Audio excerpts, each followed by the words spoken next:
जय हिंद दोस्तों, कैसे हैं आप सब लोग। दोस्तों यूपी एएसआई में जिनका भी डीवीपीएसटी होनी थी उसका एडमिट कार्ड आ गया है। आप सब लोग डाउनलोड कर सकते हैं जिनका भी एडमिट कार्ड आना था। तो जैसे कि मैंने अभी जस्ट अपना एडमिट कार्ड डाउनलोड किया है, तो मेरा जो डीवीपीएसटी है वो 19 जनवरी को है और टाइम 9 बजे दिया गया है कि 9 बजे आपको पहुंचना है। आप यहाँ पे देख सकते हैं ये टाइम दिया गया है और यहाँ पे ये सेंटर दिया गया है। प्रयागराज मेरा सेंटर गया है और जिसमें से हाँ, रिजर्व पुलिस लाइन, कचहरी road, centre 1, in front of SBI, Triveni branch police, Prayagraj, Uttar Pradesh. ये हमारे सेंटर का एड्रेस है। और यहाँ पर नीचे आप देख सकते हैं, यहाँ पे आपको अपनी फ़ोटो चिपकानी होगी।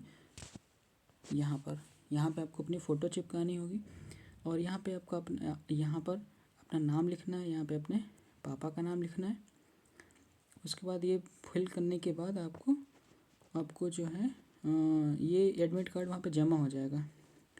ये डिक्लेरेशन है और यहाँ पर आपको अपने सिग्नेचर करने होंगे, कैंडिडेट सिग्नेचर। उसके बाद नीचे यहाँ पे डेट भी आपको डालना है। यहाँ पर डेट का ऑप्शन जो दिया गया है, यहाँ पर आपको डेट डालनी है यहाँ पर, और प्लेस भी डालना है। और यहाँ पर यानी नीचे दिया गया है, नीचे स्क्रॉल करेंगे तो क्या क्या आपको इम्पोर्टेंट इंस्ट्रक्शंस दिए गए हैं अभ्यर्थियों के लिए, महत्वपूर्ण निर्देश, जो कि बहुत ध्यानपूर्वक आपको पढ़ना है। तो हमारे साथ एक बार देखिए, अगर जिनका भी है तो सारे डॉक्यूमेंट्स अपने इकट्ठा कर लें। तो जैसे पहले नंबर पे दिया गया है कि bring Aadhaar card as photo identity proof, Aadhaar card with fully 12 digit numbers displayed as ID proof is compulsory. यानी कि हम सब जानते हैं कि आधार कार्ड में 12 डिजिट होते हैं, तो वो जो भी आधार कार्ड आप ले जाएंगे तो उसमें 12 की 12 डिजिट स्पष्ट दिखाई दे रही हो आधार कार्ड में। सेकंड पॉइंट में बताया गया कि those candidate who have not provided Aadhaar card detail at the time of application must bring another valid government ID proof along with Aadhaar card as mentioned in point number 1। यानी कि जो भी इस कैंडिडेट जो हैं फॉर्म भरते समय आधार कार्ड नहीं यूज किए थे या नहीं लगाए थे, तो उनको और अपनी गवर्नमेंट आईडी प्रूफ ले जानी है, जैसे कि ड्राइविंग लाइसेंस हो गया या फिर पासपोर्ट हो गया। तो थर्ड पॉइंट पे बताया गया कि without valid permitted photo ID proof candidate will not be allowed in participate in DVPST. यानी कि अगर किसी के पास जो है वो प्रॉपर वैलिड आईडी प्रूफ नहीं है तो उसको डीवीपीएसटी के लिए बैठने नहीं दिया जाएगा। और 4 नंबर पे बताया गया है कि to establish the identity of the candidates Aadhaar with be used, so candidates are advise to bring their updated and unlocked Aadhaar card. यानी कि ये खास बात ध्यान रखनी है कि अगर किसी का भी आधार कार्ड जो है वो अनलॉक नहीं है तो उसे अनलॉक ज़रूर करेंगे। आप आधार की वेबसाइट से जाकर चेक कर लें कि कहीं लॉक तो नहीं है। अगर लॉक होता है तो बायोमेट्रिक होने में प्रॉब्लम होती है। तो अपडेटेड हो और अनलॉक हो तो कोई दिक्कत नहीं होगी। और 5th नंबर पे बताया गया है कि date, time and place mentioned on the admit card for document verification and physical standard test will not be changed in normal circumstances. यानी कि ये जो आपके डीवीपीएसटी की जो डेट दी गई है वो परिवर्तनीय नहीं है, किसी भी स्थिति में बदली नहीं जाएगी।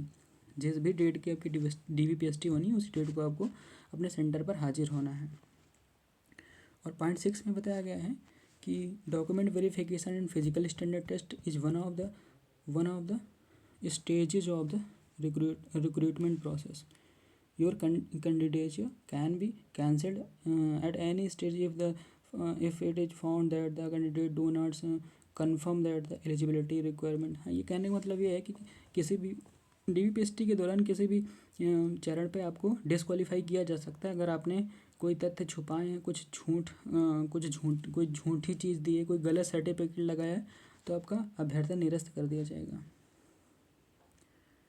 क्वेश्चन और 7 पॉइंट में बताया गया कि in case of the original category certificate is not produced at the time of the document verification as per your detail in mention in the application form, it will be presumed that candidate is not eligible for the claimed category। कहने का मतलब ये है कि आपने जिस भी category से फॉर्म भरा है तो आपको उसका सर्टिफिकेट ज़रूर ले जाना है। बस इसका मतलब यही है 7 पॉइंट का। फिर 8 नंबर पे बताया गया है कि नो ट्रेवल अलाउंसेस और other expenses what whatsoever will be provided for appearing in document verification and physical standard test। यानी कि DVPST के लिए किसी भी प्रकार का यात्रा भत्ता नहीं दिया जाएगा। और 9 पॉइंट में बताया गया कि please एफेक्स A passport size colour photograph in the space provided on the admit card. The photograph should be same which was uploaded eight the time of the online application form. यानी कि सबसे important बात यही है कि आपको ये ध्यान देना है कि आपको वही फ़ोटो लगानी है जो ऑनलाइन जब आपने जो भी जब आवेदन किया था जो फ़ोटो लगाई थी वही फ़ोटो आपको ले जानी है। तो ये ध्यान देना।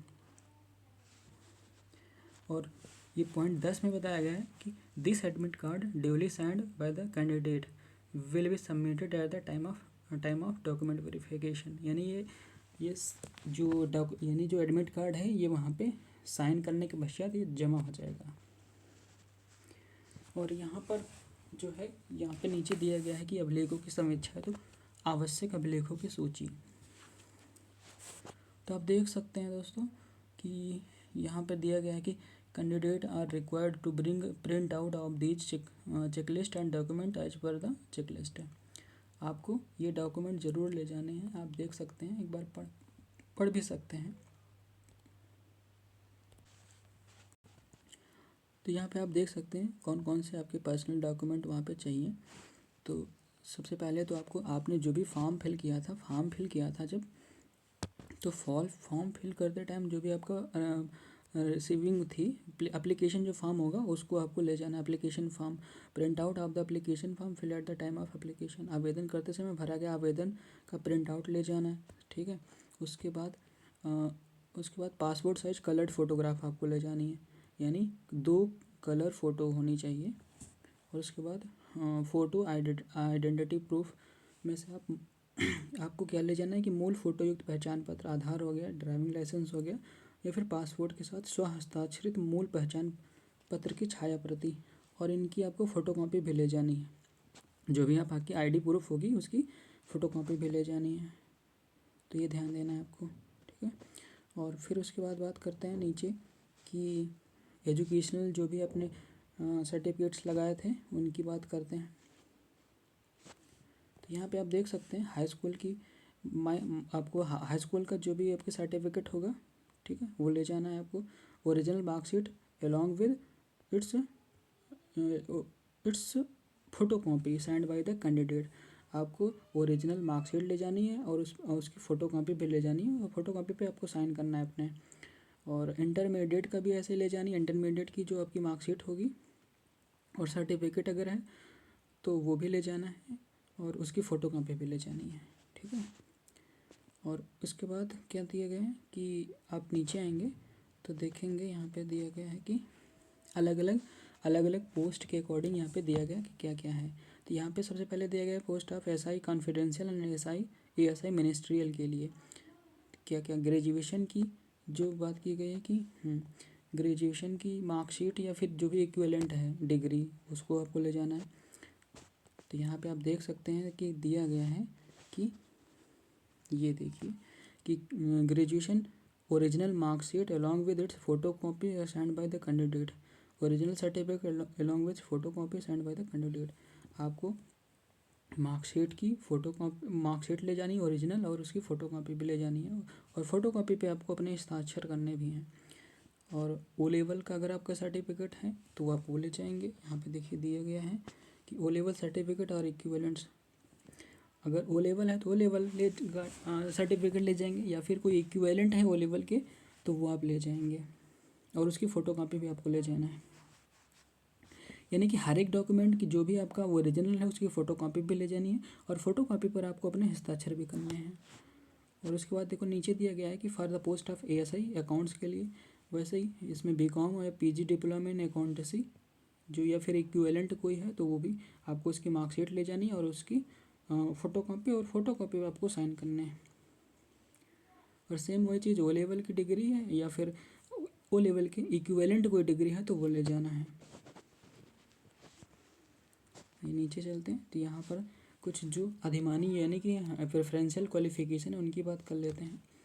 तो तो यहाँ पे यानी कि प्रेफरेंस दिया जाएगा अगर आपके पास ये डिग्री या फिर कोई डॉक्यूमेंट्स है तो। सबसे पहले बात की गई है किसकी, यहाँ पे देख सकते हैं आप कि ये बैचलर डिग्री है या फिर higher computer application computer technology, यानी कि कंप्यूटर पे आपको आपकी कोई हायर डिग्री है तो आप वो ले जा सकते हैं और आपको वरीयता दी जाएगी।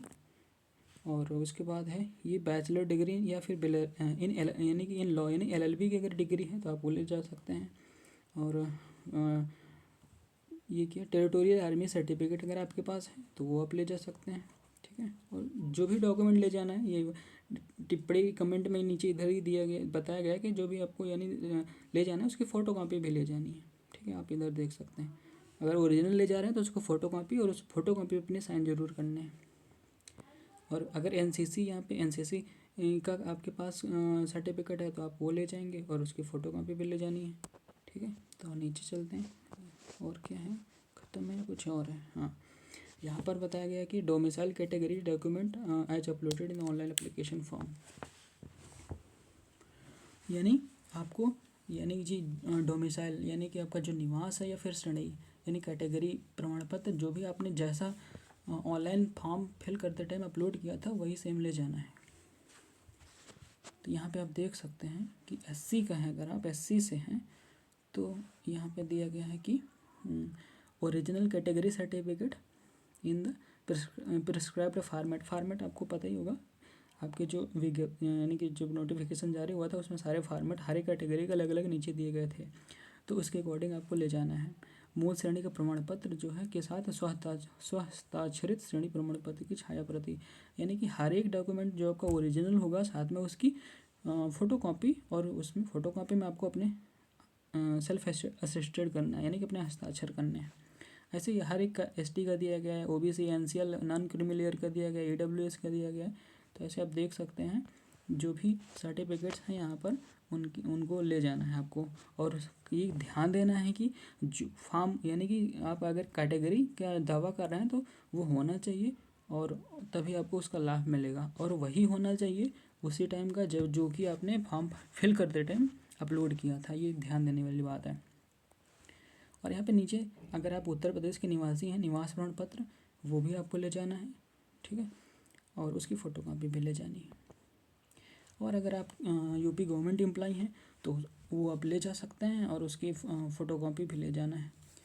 तो यही था दोस्तों, धन्यवाद वीडियो देखने के लिए। और अगर आपको जानकारी अच्छी लगी हो तो सब्सक्राइब करें आगे की ऐसी अपडेट्स पाने के लिए। धन्यवाद।